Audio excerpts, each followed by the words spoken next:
할렐루야. 아멘. 네, 세움의교회에 오신 여러분들을 주의 사랑으로 환영합니다.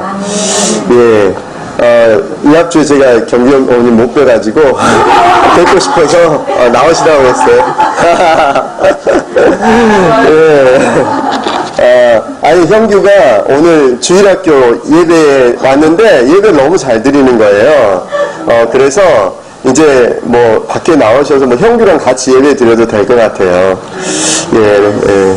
하여튼 참 감사한 것은 이 앞주에 저희가 우리 가족 초청 VIP 초청 그 가족 여행을 다녀왔는데 하나님의 은혜로 참 저희 비 온다고 그래가지고 캠프파이어도 못하겠다, 또 여러가지 그런 또 뭐 계곡에서 물놀이 하는 것도 못하겠다라고 하는 이제 막 그런 게 있었는데 하나님께서 정말 또 적당하게 비도 그쳐주시고 또 여러 환경들을 주장해 주셔서 또 참 좋은 그 환경 가운데에서 정말 함께 그 교제도 나누고 또 정말 그 VIP들이 뭐 단 한 차례지만 주일날 말씀을 또 한 차례 함께 들을 수 있는 그런 귀한 시간도 가질 수 있게 되어서 참 그것만으로도 가치 있다.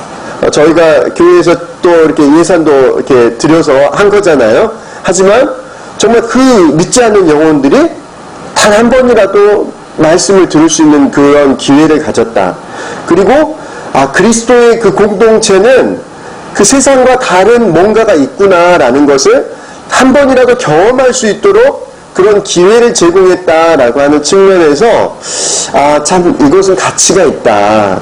우리 정말 성도들이 우리 교회를 지키면서 우리 교회 학교를 지키면서 함께 가지 못한 식구들로 인해서 또 마음이 안타깝기도 했지만 그럼에도 불구하고 저희가 어떻게 해서든지 영혼 구원에 그 초점을 맞추고 있기 때문에 우리가 그 기회를 통해서 정말 그 영혼들이 한 번이라도 말씀을 듣고 그 안에 놀라운 변화의 역사가 나타날 수 있기를 다시 한번 간절히 기대하고 소원해 봅니다. 아멘. 그렇습니다. 우리가 살아가는 그 삶 속에서 우리는 믿는 사람들이다라고 한다라면 믿는 사람들은 고난도 없고 믿는 사람들은 어려움도 없고 그런가요? 그게 믿는 사람들의 어떤 특권인가요? 네, 아니에요. 믿는 사람들도 고난도 있고 믿는 사람들도 어려움이 있어요. 제가 이제 뭐 이렇게 책을 좀 주문했는데 이제 그 책에 그 가피풀이라고 하는 그 책에 보니까 이제 이런 월간지로 이렇게 나오는 게 있어요. 근데 이 개그우먼 있잖아요. 뭐 이기영 씨라고 이 개그우먼이 자기 간증을 여기 이렇게 그 사모님으로 나와서 권사님, 큰빛교회 권사님으로 나오고 막 전에 헬스걸 하셨던 분 있잖아요. 근데 이제 이분이 자기 간증을 하셨더라고요. 근데 뭐 이렇게 소문에는 이분이 엄친딸이다. 그래서 중고등학교 때 이렇게 학생회장 하고 뭐 경희대학교 뭐 국제 무슨 학부라든가 뭐 그런 데를 나오고 뭐 그냥 나름대로 이렇게 잘 나가는 그런 분이셨다라고 이렇게 이야기를 하더라고요. 근데 이분이 정말 엄친딸이라고 해서 뭐 고난 없이 순조롭게 그냥 인생을 살아왔는가, 그게 아니었다라고 자신이 이제 이 간증을 하면서 고백하는 걸 들을 수 있었습니다. 아버지가 자기 초등학교 졸업식 이틀 전에 돌아가셨다는 거예요. 이렇게 이제 뭐 이제 어떤 투병하시다가 이틀 전에 돌아가시고, 또 어머니는 어떻게든지 음식하는 뭐 국밥집, 뭐 김밥집 막 그런 것들을 이렇게 하면서 생활을 꾸리셔야 됐는데 또 사기를 당해가지고 막 가정이 뭐 이렇게 막 이렇게 뭐 여튼 어디 나갈 곳이 없는 그런 상황이 되기도 하고, 근데 그런 일들도 있었다라고 이야기합니다. 그런데 이희경 자매님이 중학교 3학년 때 하나님을 수련회에서 만나고 경험했다라는 겁니다. 그래서 늘 하나님을 향한 그 원망과 불평이 있었겠잖아요. 하나님 왜 저희 아버지를 이렇게 일찍 데려가셨어야 됐어요? 왜 정말 이런 저희 가정은 이렇게 어려움이 계속되는 거예요? 라고 하는 안타까움과 원망이 있었을 텐데, 그럼에도 불구하고 이분이 이제 중학교 3학년 때 수련회에 가서 뭐 이제 기도회를 하는데, 이제 회개하자라고 하는 이제 전도사님이 회개하자고 하는 이제 기도를 하자고 그랬다는 거예요. 그래서 그분이 마음속에 그랬다는 거예요. 에이, 오늘 또 뭐 이제 뭐 그냥 뒤로 빠져서 도망가야 되겠다라고 하는 이제 그런 마음을 가지고 있었는데, 수련회에 따라온 청년들이 뒤에서 학생들 못 도망가게 뒤에서 막고 있더라는 거예요. 그래서 어쩔 수 없이 여기서 이렇게 기도하는데, 주여 하고 이제 기도를 하는데, 이분이 이제 자기가 이제 거기서 빵 터진 거예요. 그래서 자기가 이제 거기서 하나님을 만나고 방언도 하게 되고, 또 이제 그러면서 이분이 고백하시는 게 그거예요. 얘가 예수님을 믿고 나서 우리 집 가정 형편이 좀 나아졌을까요? 안 나아졌대. 우리 가정의 어려움들이 없어졌을까요? 아니요. 그대로였다라는 거예요. 그런데 뭐가 달라졌냐? 자기의 마음이 달라졌더라. 자신이 하나님을 만나니까 고난도 있고, 여전히 늘 가정의 생활을 책임져야 하는 그 어머니는 늘 그 눈물 가운데 살아가는 그 어머니의 모습을 보지만, 이제 자신이 하나님을 만나고 나니까 세상이 달라져 보이고, 고난이 있지만 그 고난을 바라보는 그 눈과 그 시각이 달라져 있는 자신의 모습을 볼 수 있더라라는 것입니다. 우리 믿는 사람들의 모습이 그렇다라고 생각됩니다. 우리가 예수님을 믿는다라고 해서 우리 인생에 어려움이 닥쳐오지 않는 것도 아니고, 아주 그런 건 아니지만, 그럼에도 불구하고 모든 상황들을 하나님 안에서 다시금 새롭게 볼 수 있는 그런 믿음의 눈이 열리게 되어졌다. 이것이 우리에게 임한 하나님의 은총이다라고 하는 사실을 저와 여러분들이 기억하실 수 있기를 주님의 이름으로 축복합니다. 그 믿음의 눈이, 이 모든 것들을 하나님의 눈으로 관점으로 해석할 수 있는 그 믿음의 눈이 저와 여러분 안에 크게 열려질 수 있기를 주님의 이름으로 축복합니다. 아멘. 오늘 말씀의 주제를 이렇게 잡았습니다. 믿음은 자신의 사명을 알고 주의 약속을 붙드는 것입니다 라고 했습니다. 다 같이 한번 해보겠습니다. 시작. 믿음은 자신의 사명을 알고 주의 약속을 붙드는 것입니다. 아멘. 자, 우리 두 분 하시고, 두 분하고, 민지도 여기 아줌마랑 같이 하세요. 자, 시작. 믿음은 자신의 사명을 알고 주의 약속을 붙드는 것입니다. 아멘. 여러분 안에 하나님께서 주신 그 사명을 발견하고 또 주님의 약속을 붙잡고 승리하는 저와 여러분들이 되실 수 있기를 주님의 이름으로 축복합니다. 아멘. 이제 오늘 그 본문 여호수아서 1장 1절부터 9절의 말씀을 보니까 이제 이렇게 그 본문 앞쪽에 이렇게 나와 있습니다. 여호수아에게 가나안으로 가라고 하시다라고 이렇게 나와 있습니다. 이제 여호수아가 시작되는데, 여호수아서의 시작은 어떻게 돼요? 출애굽이라고 하는 커다란 그 사건을 주도해서 이끌었던 위대한 그 민족의 지도자, 누가 죽은 거예요? 모세가 죽었습니다. 그래서 이제 가나안 정복이라고 하는 막중한 임무가 누구에게 부여가 된 거예요? 눈의 아들 여호수아의 어깨 위에 이제 그 가나안을 정복하고 이스라엘 백성들을 이끌어가는 것이, 그 책임이 이제 여호수아라고 하는 새로운 리더, 지도자에게 주어졌다라는 거죠. 그런데 이제 하나님께서는 이제 그 여호수아에게 말씀을 통해서 격려하시면서, 이제 너가 할 수 있다. 너 너가 믿음을 가지고 용기를 내서 하나님의 말씀을 붙잡고 그 가나안 땅을 향해서 나아가라 라고 말씀하고 계신 것입니다. 여호수아는 이제 자기 자신의 어깨에 주어진 임무가 얼마나 막중한지에 대해서 알고 있었다라는 거예요. 그래서 이전 지도자가 좀 못하는 지도자, 좀 뭔가 좀 부족하고 그런 지도자였으면 내가 그보단 더 하겠다, 뭐 그런 마음을 가질 수 있잖아요. 하지만 그 전에 지도자가 누구예요?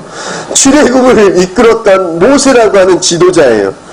도무지 자신은 그만한 뭐 인물이나 그릇이 될 것 같지 않은 그런 사람인 것 같은데 이제 자신에게 그런 놀라운 그 책무가 맡겨졌다라는 거예요.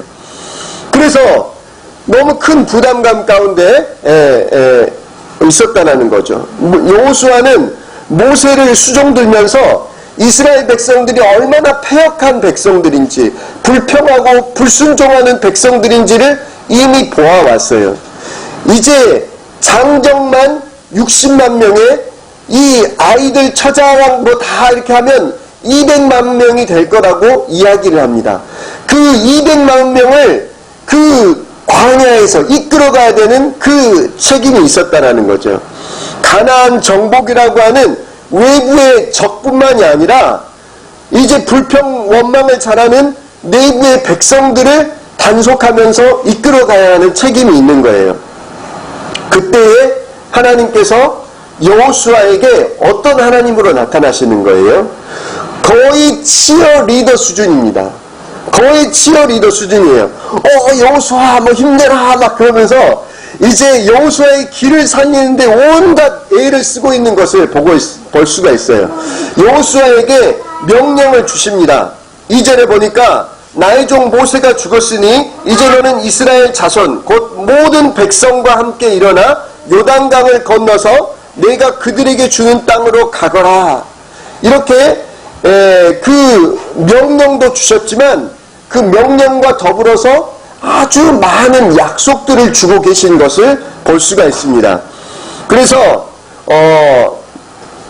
너희 3절에 보니까 너희 발바닥이 닿는 곳은 어디든지 내가 너희에게 주겠다.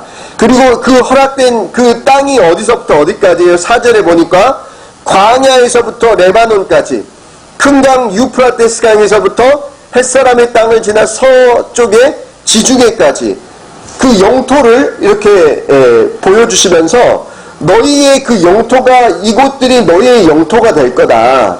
이제 너희가 믿음을 가지고 그것을 취하라 라고 여호수아에게 계속해서 말씀하고 있는 것을 볼 수가 있습니다. 용기를 내라. 5절에 보니까 모세와 내가 함께 했던 것처럼 내가 너와도 함께하고 떠나지도 않고 버리지도 않겠다 라고 약속의 말씀을 주시죠. 그래서 막 계속해서 그 두려워하지 말아라. 내가 함께하겠다. 반복해서 계속 이야기하세요. 용기를 내라. 굳세고 용감해라. 계속해서 내가 너와 함께한다. 이 말씀을 반복해서 여호수아에게 하면서 여호수아야, 야, 낙심하지 말아라. 용기를 내라. 내가 함께한다. 계속해서 말씀해주고 계신 것을 볼 수가 있다라는 것입니다. 그러면서 그 대신 하나님의 그 율법을 내가 지키고 좌로나 우로나 치우치지 말고 이것을 주야로 묵상하면서 이것을 따라 행하는 사람이 되라 라고, 그러면 너가 성공하게 될 거다 라고 이런 약속의 말씀을 주고 계신 것을 볼 수가 있다라는 겁니다. 오늘 말씀의 주제가 뭐예요? 믿음은 자신의 사명을 알고 주의 약속을 붙드는 것이다 라고 했습니다. 이미 제가 여호수아가 가졌을 부담감에 대해서 언급을 했습니다. 여러 종류의 싸움들이 있었습니다. 외부로 가나안 정복이라고 하는 그 가나안 사람들과의 어떤 싸움도 있었고요. 또 불평하고 원망하는 그 수많은 내부 그 이스라엘 백성들을 이렇게 돌아봐야 하는 문제도 있었습니다. 또 어떤 싸움이 있었어요? 자기 자신 안에 싸움도 있었어요. 내가 과연 이 사람들을 이끌 수 있는 지도자인가? 내가 과연 하나님께서 맡겨주신 이 사명을 감당할 수 있을 만한 그릇이 되는 사람인가? 라고 하는 그 문제 앞에서 계속해서 그 내적인 그런 싸움이 있었다라는 거예요. 그런데 이런 싸움은 과연 여호수아에게만 있는 것일까요? 아니요. 오늘날을 살아가는 우리들 앞에도 스스로의 힘으로 헤쳐나가기 어렵다라고 느껴지는 크고 작은 문제와 장애물들이 우리 앞에도 놓여져 있다라는 것입니다. 내가 그 일들을 감당할 수 있을까? 내가 내 앞에 놓여진 이 장애물들을 과연 믿음으로 넘어서서 극복하고 승리하는 삶을 살아갈 수 있을까라고 하는 그 문제 앞에서 우리도 주저하고 어떻게 해야 될지 모르는 그런 마음의 그 요동함이 우리 안에도 동일하게 존재하고 있다라는 것입니다. 우리 앞에 놓여진 문제들은 너무나도 크게 보이는 우리 앞에 큰 임무가 주어져서, 사명이 주어져서 내가 이거 어떻게 감당해야 되지? 라고 하는 것일 수도 있고요. 우리 앞에 놓여진 가정의 어떤 경제적인 그 문제가 너무나 커서 내가 도대체 이 경제적인 문제를 어떻게 해결해야 되지? 어떻게 풀어나가야 되지? 라고 하는 것일 수도 있어요. 또 어떤 사람들은 사람과의 관계가 너무나 어려워서 이 관계의 문제를 어떻게 풀어나가야 될지, 그것이 어떤 이웃과의 관계일 수도 있고, 또 가족의 구성원 사이에서 정말 부부 사이에 있는 갈등일 수도 있어요. 그런 부분일 수도 있고, 아니면 우리 앞에 놓여진 그 문제 앞에서 그 문제 앞에 절망하고 낙심하는 내 자신과의 개인적인 그런 싸움일 수도 있어요. 여러분, 그런 문제들, 그런 장애물, 그런 싸움이 있을 때 여러분 어떻게 반응하고 계세요? 나 너무 스트레스 받는다. 나 너무 열받네. 그렇게 하고 계세요? 아니면 하나님 좀 도와주세요. 하나님 좀 도와주셔야 되는 거 지금 안 보이세요? 기도하고 계십니까? 어떻게 하고 계세요? 어떻게 하면 때로는 낙심할 수 있고 때로는 포기하고 싶어지는 도무지 답이 나오지 않는 그 문제와 장애물과 그 상황 앞에서 믿음으로 반응하며 우리 앞에 놓여진 그 위기를 기회로 바꾸는, 그래서 주님께 칭찬받는 그 믿음의 주인공들이 될 수 있을까요? 첫 번째, 우리는 그러한 우리의 그 모든 그 상황을 뛰어넘고 그 환경을 뛰어넘는 믿음의 주인공들이 되기 위해서는 환경보다 사명의 초점을 맞춰야 한다라는 것입니다. 다 같이 해볼까요? 시작. 환경보다 사명의 초점을 맞춰야 합니다. 예, 우리 옆에 계신 분들한테도 한번 해줄게요. 자, 시작. 환경보다 사명의 초점을 맞춥시다. 제가 얼마 전에, 몇 주 전에 말씀 전하면서 그 클린턴 그 대통령 때 그 선거 문구 말씀을 드렸죠. 바보야. 문제는 경제야. 라고 이렇게 말씀드렸던 것처럼 우리 앞에 놓여진 그 문제는 우리 앞에 장애물처럼 보이는 그런 상황이 문제가 아니라는 거예요. 우리 앞에 놓여진 그것이 어떤 상황이 너무나 안 좋다. 그것의 문제가 아니라 하나님과의 관계의 문제라는 거예요. 나를 도우시고 나와 함께 하시고 나를 응원하시는 그 하나님의 음성을 들을 수 있느냐 듣지 못하느냐가 내가 이 싸움 가운데서 승리할 수 있느냐 승리하지 못하느냐를 결정짓는다라는 것입니다. 하나님의 방법은 뭐라는 거예요? 기드온의 300용사라는 거예요. 이제 기드온이 이제 그 미디안 군사들과의 싸움 가운데에서 이제 주님께서 뭐라고 말씀하세요? 두려워 떠는 사람들 22,000명을 먼저 보내라는 거예요. 우리의 계산과 셈법은 어떻게 해요? 한 사람이라도 더 있어야지 그 싸움에서 승리하는 거잖아요. 그런데 하나님께서는 뭐라고 말씀하세요? 두려워 떠는 자 22,000명을 보내라는 거예요. 근데 10,000명이 겨우 남아있어요. 상대편은 훨씬 더 많은 군대의 숫자가 있어요. 그런데 하나님께서 뭐라고 말씀하세요? 야, 그 10,000명 가운데에서 물을 어떻게 먹는지 얘기하시면서 이 300명만 남겨놓고 나머지 또 다른 방식으로 물을 먹었던 사람들은 또 보내라는 거예요. 이게 기가 막힐 노릇이잖아요. 하나님의 방법은 이런 거예요. 그러면서 하나님께서 뭐라고 하세요? 300명만 남겨라. 그러면서 하시는 말씀이 뭐예요? 자기 힘이 세어서 이긴 줄 착각할까봐 염려해서 그 22,000명도 보내고 10,000명도 보내셨다라고 말씀을 하세요. 우리 안에 어떤 생각을 가질까봐? 야, 이거 우리가 얼마나 교만해요? 교만해가지고 우리 앞에 놓여진 그 장애물과 그 문제 앞에서 우리가 어떻게 얘기하는 거예요? 내가 이렇게 해봤더니 이게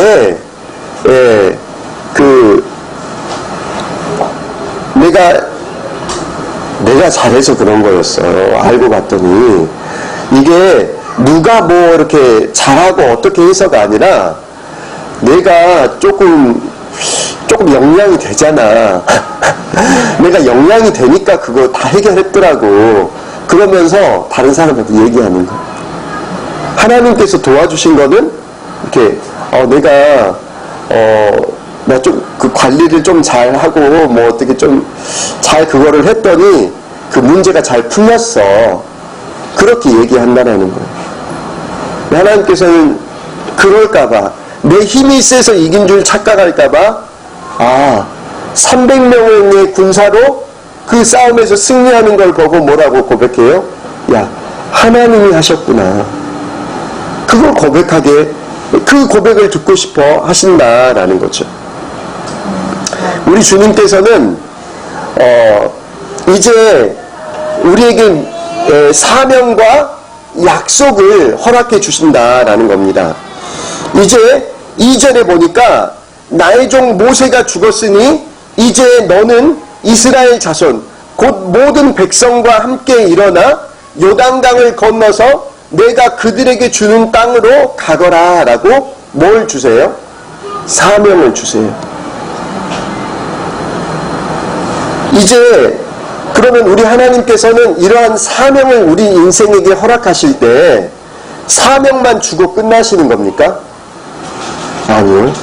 사명만 주고 야, 너 이거 내가 명령했다, 내가 너한테 사명 맡겼다 라고 끝나는 것이 아니라 3절 이하에 보니까 그 사명을 잘 감당할 수 있도록 계속 격려하고 내가 함께 하겠다, 두려워하지 마라, 용기를 가져라, 내가 너를 떠나지도 않겠다, 버리지도 않겠다 라고 하면서 계속 그 사명만 주실 뿐만 아니라 그 사명을 감당하실 수 있도록 약속도 주시고 격려도 주시고 함께 하신다라고 응원도 하시는 하나님이시다라는 것입니다. 그래서 말씀드린 것처럼 우리가 사명을 바라보는 그 관점을 가져야 되는데, 우리 인생이 하나님이 나에게 무슨 사명을 주셨는가를 바라보는 관점을 갖기보다 무엇을 먼저 바라보기 시작하면 우리 앞에 놓여진 환경을 먼저 묵상하고 바라보기 시작하면 우리는 그 싸움에서 요동할 수밖에 없다는 거죠. 왜요? 우리는 분명히 그 모든 환경이 잘 준비돼도 우리는 감사하지 못할 때가 많은 백성이기 때문에, 그래서 환경에 압도되어서 살아갈 수밖에 없다는 거예요. 생명의 삶에서 공부했던 것처럼 우리가 마태복음 6장 33절에 있는 것처럼 너희는 먼저 그의 나라와 그의 의를 구하라. 그리하면 이 모든 것을 너희에게 더하시겠다라고 주님께서 말씀하시잖아요. 그것은 뭐예요?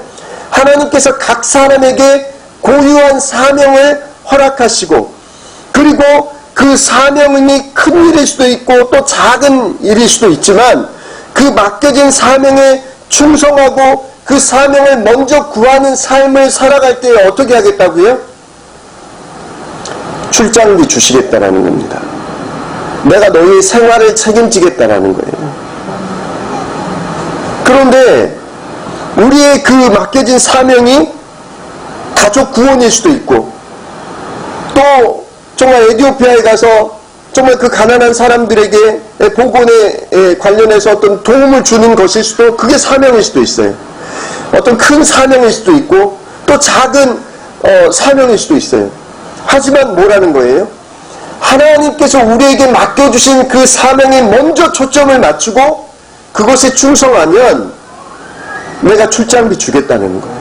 내가 너희의 생활을 책임져 주겠다는 거예요. 그런데 반면에 순서가 바뀌면, 우선순위가 바뀌면 어떻게 돼요? 환경에 압도되어서 내가 어떻게 무엇을 먹을까, 무엇을 입을까, 무엇을 마실까 고민하다가 출장비 보려고 아둥바둥하다가 주님의 사명과는 상관없는 삶 살다가 그냥 인생 마감하는 거예요.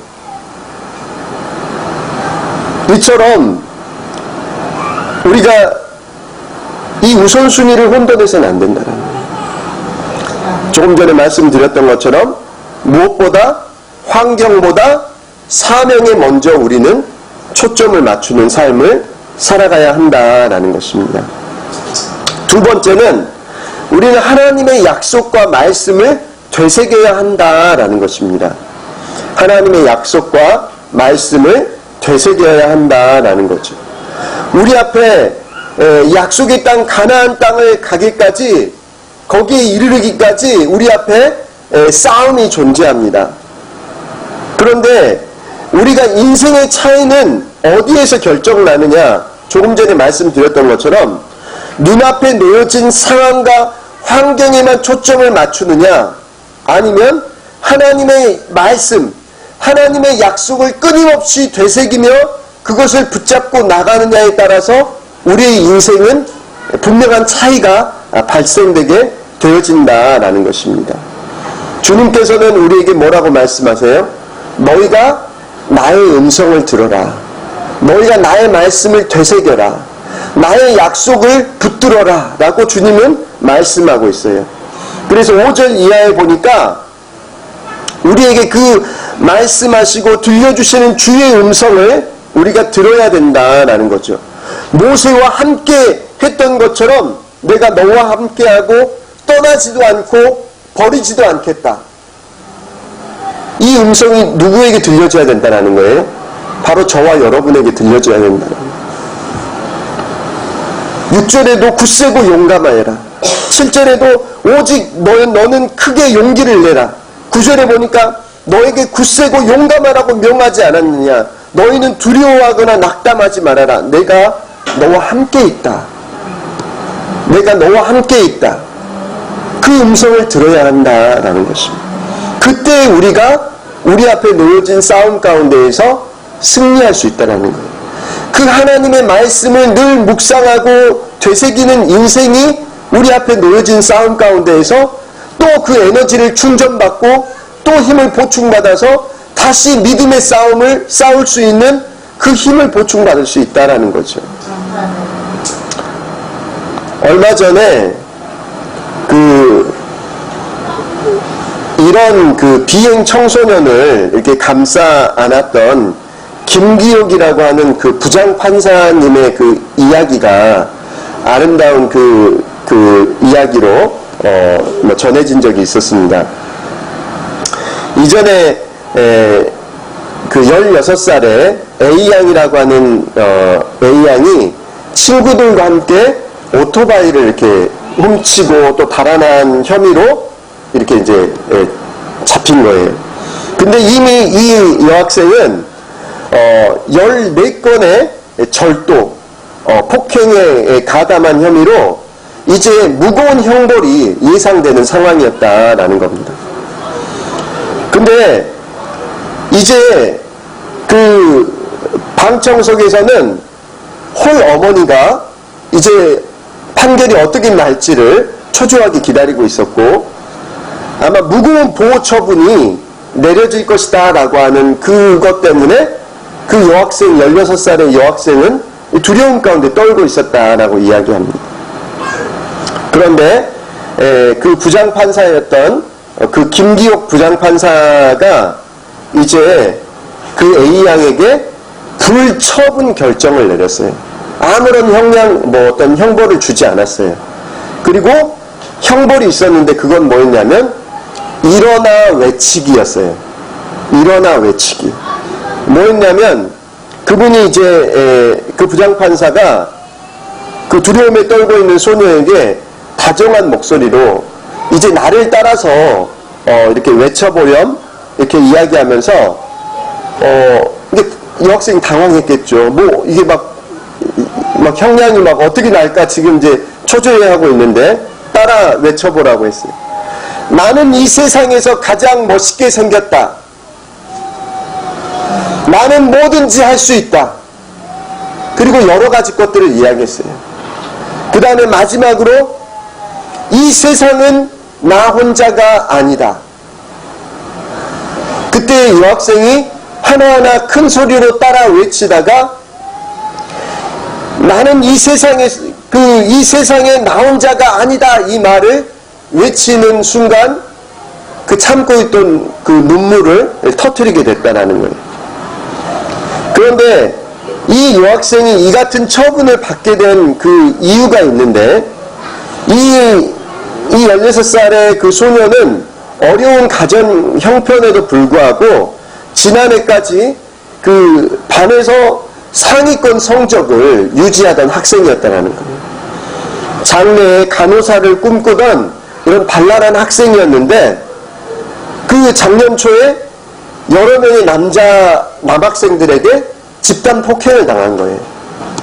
그리고 그것에 대한 그 후유증으로 이 학생이 치료를 받았고 또 어머니는 이 충격으로 인해서 신체 일부가 마비되는 그런 아픔을 경험하게 됩니다.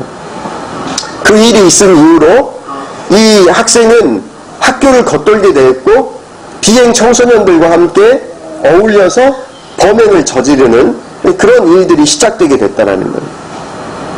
그 부장판사님이 하신 이야기 중에 이런 얘기가 있습니다. 이 소녀가 다시 이 세상에서 긍정적으로 살아갈 수 있는 유일한 방법은 잃어버린 자존심을 우리가 다시 찾아주는 것입니다. 잃어버린 자존심을 찾아주는. 이 학생은 이전에는 피해자로 와 있었고 지금은 가해자로 와 있지만 누가 이 학생에게 뭐라고 이야기할 수 있느냐라는 거예요. 이 세상에서 누가 제일 중요할까? 그건 바로 너다. 이 사실만 잊지 않으면 된다라고 부장판사님이 얘기했다라고 이야기합니다. 저는 이제 이 얘기를 들으면서 그런 생각을 해보게 됐습니다. 우리도 마찬가지다라는 거예요. 우리들이 그 소녀가 이 세상에서 너도 혼자가 아니다라고 하는 그 말을 들었던 것처럼 우리는 성도들의 삶 속에도 어떤 메시지가 들려줘야 된다는 거예요. 마치 이 소녀 안에는 그 남학생들에게 집단 폭행을 당한 이후에 자신 안에 계속 그런 메시지가 들려졌을 거예요. 나는 무가치하다. 나는 이제 더 이상 소망이 없다. 나는 어떤 그런 가망이 없다. 라고 하는 메시지가 자신 안에 계속해서 울려 퍼졌을 거예요. 그런데 그 메시지를 뭘로 바꿨어요? 너는 더 이상 혼자가 아니다. 그런 메시지로 바꿔줬잖아요. 그런 것처럼 우리 안에도 뭐 어떻다라는 거예요? 우리 앞에 놓여진 그 상황과 환경과 그 장애물 때문에 내 인생은 정말 소망이 없다.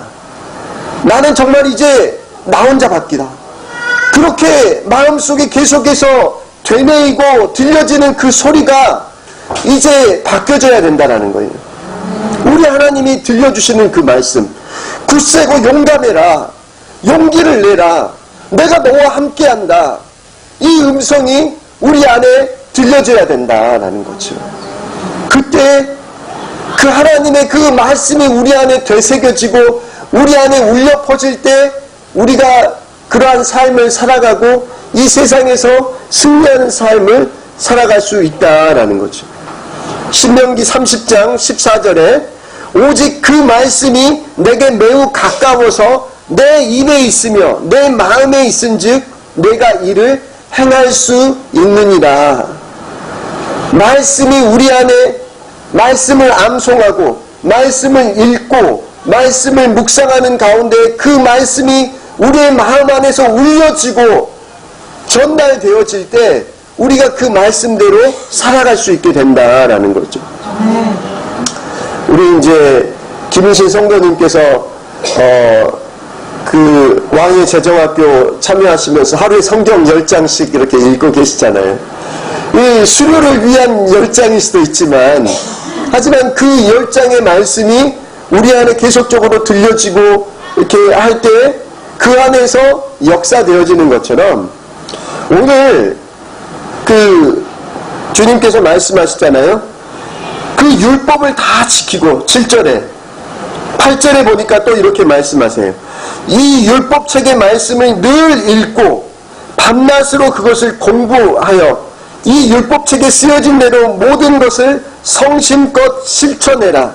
그리하면 내가 가는 길이 순조로워질 것이고 내가 성공할 것이다 라고 말씀하고 있잖아요. 여러분 앞에 놓여진 인생의 장애물 앞에서 어떻게 해야 될지 몰라 하고 계세요? 이 약속을 붙잡아 보세요. 그 약속은 뭐예요? 여러분 여호와 하나님의 말씀을 늘 읽고 계세요? 첫 번째로 밤낮으로 그것을 공부하고 계세요? 예, 읽기도 하고 공부도 해야 된다는 거예요. 무슨 이제 어른인데 공부도 해요? 그런 공부해야 된다는 거예요. 세 번째는 뭐예요? 이 율법책에 쓰여진 대로 모든 것을 성심껏 실천해야 된다라는 거예요. 우리가 생명의 삶에서 공부했던 것처럼 야고보서 1장 22절부터 25절에 보니까 그런 말씀이 나오잖아요. 말씀을 행하는 사람이 되십시오. 그저 듣기만 해서 자기를 속이는 사람이 되지 마십시오. 듣기만 하면 어떻게 된다고요? 나도 이렇게 사는 사람인가 봐. 그렇게 생각한다니까요. 그런데 어떻게 해야 된다고요? 듣기만 해서 그냥 속는 사람이 아니라 완전한 율법, 곧 자유를 주는 율법을 잘 살피고 끊임없이 그대로 살아야 된다는 거예요. 율법을 듣고서 잊어버리는 사람이 아니라 그것을 실행하는 사람이 복을 받게 될 것이다 라고 말씀하고 계세요. 우리 앞에 그 장애물, 우리 앞에 우리의 힘으로 감당하기 어렵다라고 생각되어지는 그 문제 앞에서 그것을 이겨낼 수 있는 그런 힘이 어디서 나타난다고요? 그 말씀을 아는 것으로 끝나는 것이 아니라 그 말씀대로 살아가고자 할 때 우리가 우리의 삶이 변화되게 되고 우리가 복을 누리게 된다라는 것입니다. 얼마 전에 생명의 삶 공부가 아니라 다른 삶 공부를 가르치시는 강사님이 그 이야기를 하셨어요. 자기의 소망은 생명의 삶을 살아낼 수 있는 거라. 내가 생명의 삶을 얼마만큼 살아낼 수 있는가에 자기는 그것에 대한 소망을 가지고 있더라는 거예요. 우리가 생명의 삶을 공부했어요. 또 다음 후속 삶 공부를 공부할 거예요. 하지만 그것이 지식으로 끝나버리면 우리에게 유익이 있다 없다? 우리에게 복이 된다 안 된다? 우리에게 유익이 없을 뿐더러 우리의 복이 되지 않는다는 거예요. 우리는 말씀을 알거나 말씀을 공감하거나 이해하는 수준에서 끝나버리면 안 된다는 거예요. 우리는 그 말씀을 살아내기 위해서 부단히 애쓰고 노력해야 돼요. 내가 어떻게 하면 말씀을 살아낼 것인가? 내가 어떻게 하면 그 생명의 삶을 살아낼 것인가? 여러분 바라고 소망하는 것은 아는 것에서 그치지 않고 그 말씀을 살아냄으로 말미암아 주님께서 주시는 그 약속, 내가 가는 길이 순조로워질 거다, 내가 성공할 거다 라고 말씀하시는. 왜요? 그 말씀이 내비가 돼서 말씀이 우리의 인생의 답반이 돼서 우리의 인생을 이끌어주기 때문에 우리가 결국에 그러한 삶을 살아갈 수 있다는 거예요. 그것의 시작은 뭐라는 거예요? 말씀을, 약속과 그 말씀을 되새기는 것부터 시작해서 그것을 살아내는 데까지, 여러분이 그것을 붙잡음으로 정말 주님께서 여러분을 들어서 성공적인 삶을 살아가게 하시는 그 놀라운 축복이 저와 여러분 안에 있어질 수 있기를 주님의 이름으로 축복합니다.